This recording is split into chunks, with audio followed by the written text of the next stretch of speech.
step in Kenya's long history and along the path of humanitarian leadership.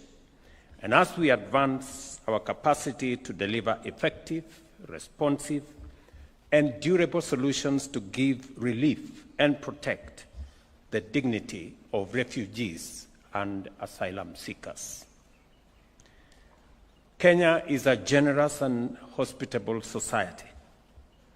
As a tradition, we warmly welcome all visitors, understanding that they arrive in our land by different routes for different reasons.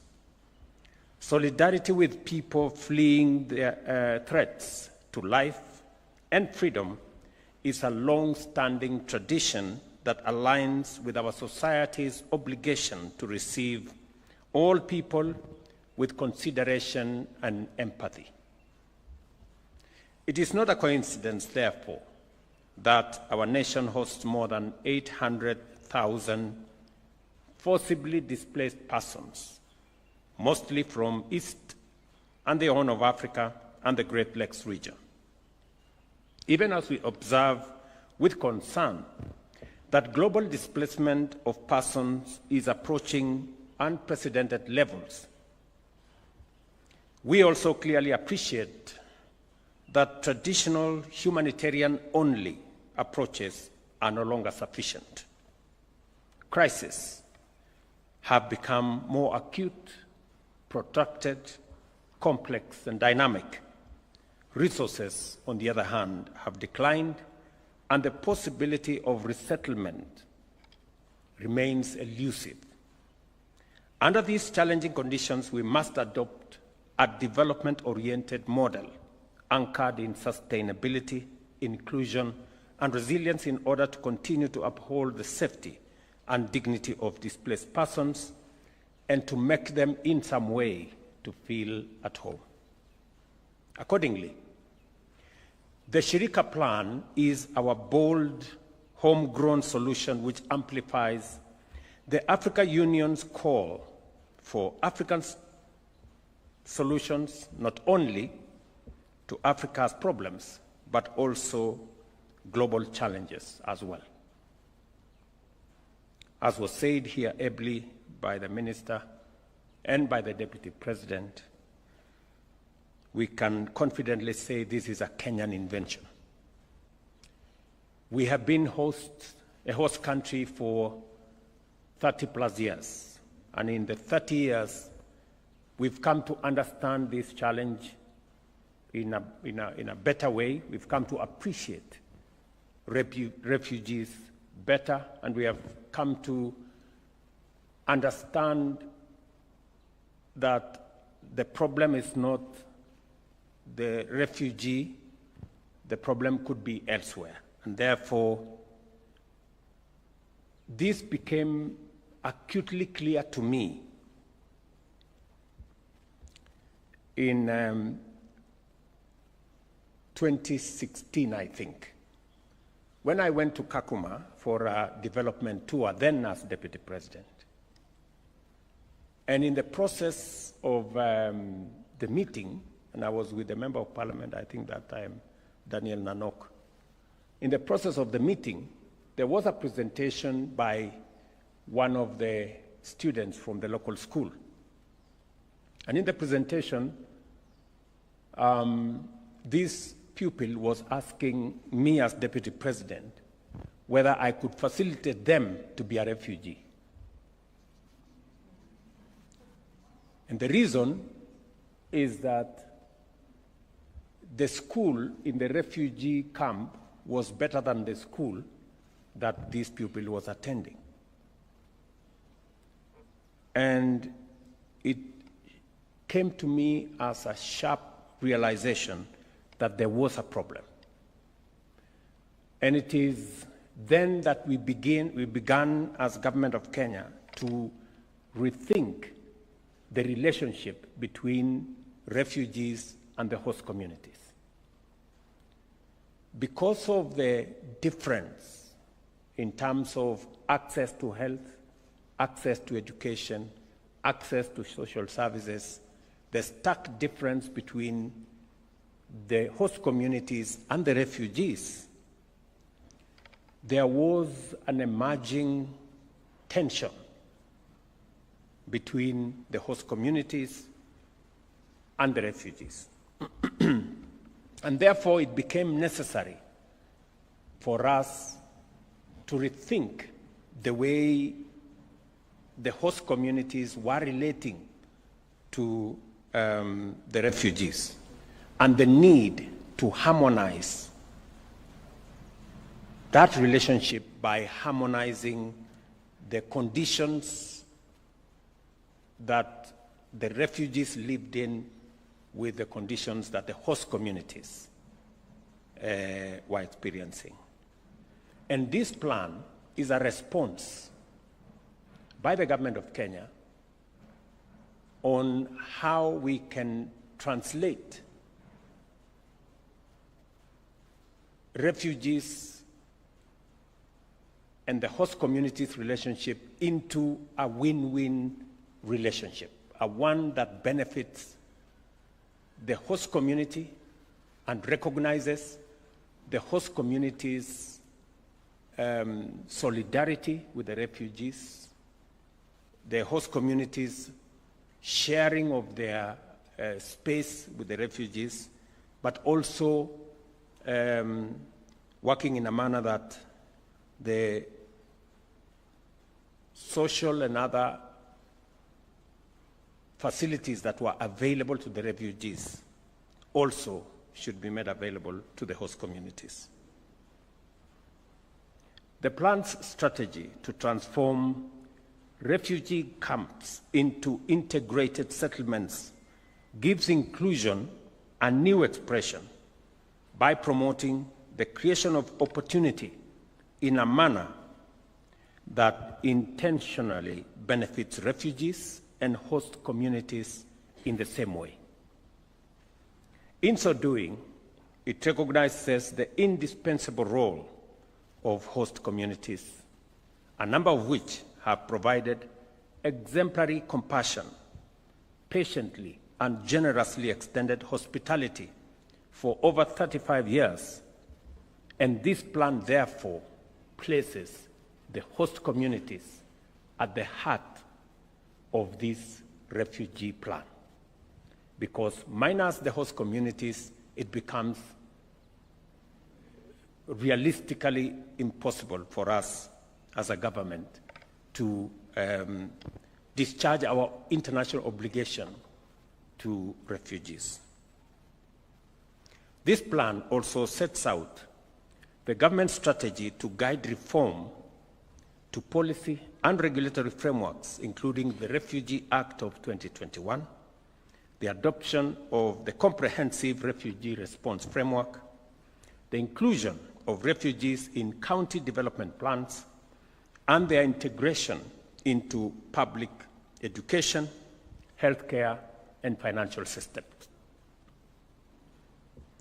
It became obvious to us that containing refugees in camps, people who could, many of them could possibly have ideas, they are knowledgeable, people who could deploy their energy, expertise, and resource into the development of the country was not the best way to relate with the refugees. And therefore, it became necessary for us to rethink the place of refugees in our society and contextualize it with host communities. As I speak to you, more than 70,000 refugees are enrolled for universal health coverage under the Social Health Insurance Fund, while IDs for refugees are recognized by the Integrated Population Registration System.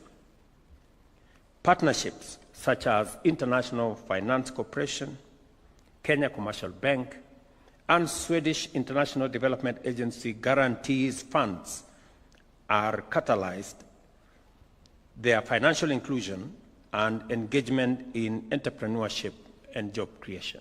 And I must thank these agencies for making it possible for refugees to be part of our financial system, and to thank the private sector, including our banks, for participating. Equally important, there is undeniable progress with respect to key enablers of inclusion, which include the recognition of the refugees' IDs in SIM card registration and banking, the development of refugees' database, which is interoperable with government systems, and strengthening local governance through the elevation of Dadaab and Kakuma Kalolbeye camps as communities into special municipalities. And these we have worked with governors from that region, and I must commend them and the leadership in those areas for making it possible for us to work as government in a manner that carries on board the thoughts, the concerns of host communities and the county governments in those areas. The concerns that have been raised are legitimate because these are concerns that have been experienced over many years. This plan attempts to respond to some of the concerns the communities have been experiencing or have raised over the years. It was untenable to continue the relationship the way it was, and therefore this plan attempts to rethink.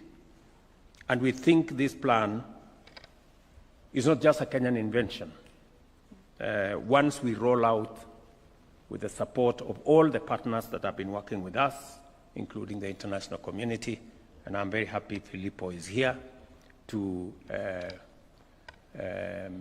put his sign of approval from the UN community, that we could look at this template as being the relationship going into the future with host communities and refugees, not just in Kenya, not just in our region, but also globally. This is not to say that we must make it, the norm for people to export others from their countries as refugees. I think that's not what we are saying. And in fact, as a country, we are deploying all the assets that we have to contain instability in different parts of our region. Just this morning, I have sent the Honorable Raila Odinga, our former Prime Minister, to South Sudan because there is a situation that could lead to export of more refugees from that country unless it is contained. We are engaged currently on the situation in DRC. We have a robust conversation on containing the situation in Sudan. So we are doing what we can as Kenya, working with partners and regional mechanisms to see to it that we contain situations that could lead to people seeking asylum and leaving their countries because of instability and other challenges that countries face. So we are actively making sure that we do what we can to make sure that we have less and less refugees and asylum seekers by participating in interventions that help countries manage their affairs better.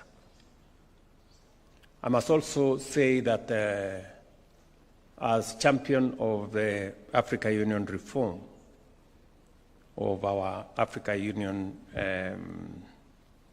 family, we are also looking at how we can better stabilize our region, how we can deploy resources in our continent to stabilize this continent, because unless we stabilize this continent, any meaningful activity, any progress is undermined, and we become a place of displaced people and refugees and asylum seekers. And we are currently looking at our peace and security architecture of the Africa Union so that we can find a link and connection to the international community. And I'm very happy that we've already made the first step, that Africa Union peace initiatives will now be funded as agreed by the UN by United Nations assessed contribution, making Africa Union interventions better resourced for us to take, better control of interventions in our region, rather than waiting long for some of the UN interventions to come into place. So, apart from thinking about the refugees we have and how we can integrate them into the development of our country, we are also actively working on how to make sure that we reduce on people seeking asylum where we can, and people being exported as refugees.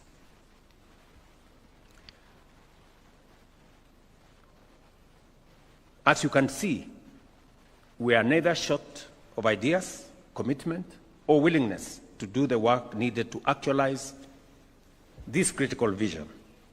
For this reason, the Shirika plan, whose development entailed extensive multi-sectoral and multi-stakeholder consultations, led by county governments, and that is why they've already expressed themselves and some of the issues they raised, and also refugee-led organizations, UN agencies, development partners, and the civil society, is a strategy which reflects the contribution of a broad spectrum of actors.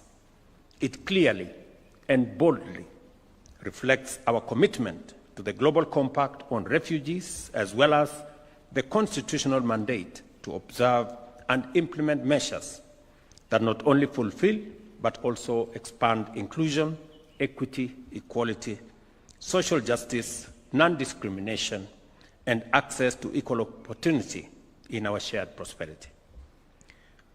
When we declare that our national transformation agenda shall leave no one behind, we mean every word of it. To guarantee the best chance of fully actualizing the promise of Shirika, I call on our partners in development and humanitarian response, international financial institutions, and other organizations to enhance their position and contribution to our partnership in order to renew the way we transform solidarity by investing in sustainable, scalable, and inclusive solutions. I wish to appreciate all our partners because the long journey we have walked together has not been easy. Thank you for your consistency and readiness to do the good work. In a special way, I thank the counties of Turkana and Garissa, through their leadership present here, for their enduring solidarity and pragmatic leadership. Thank you very much, gentlemen, and your teams. The Shirika plan now gives us a framework to collaborate more ambitiously and pursue historic achievements that will guarantee hope and dignity for refugees and give host communities due recognition. Let us walk this road assured that together we will transform Kenya's refugees and host communities from sites of sorrow and despair into thriving and prosperous hubs of opportunity. Ladies and gentlemen, I now declare the Shirika plan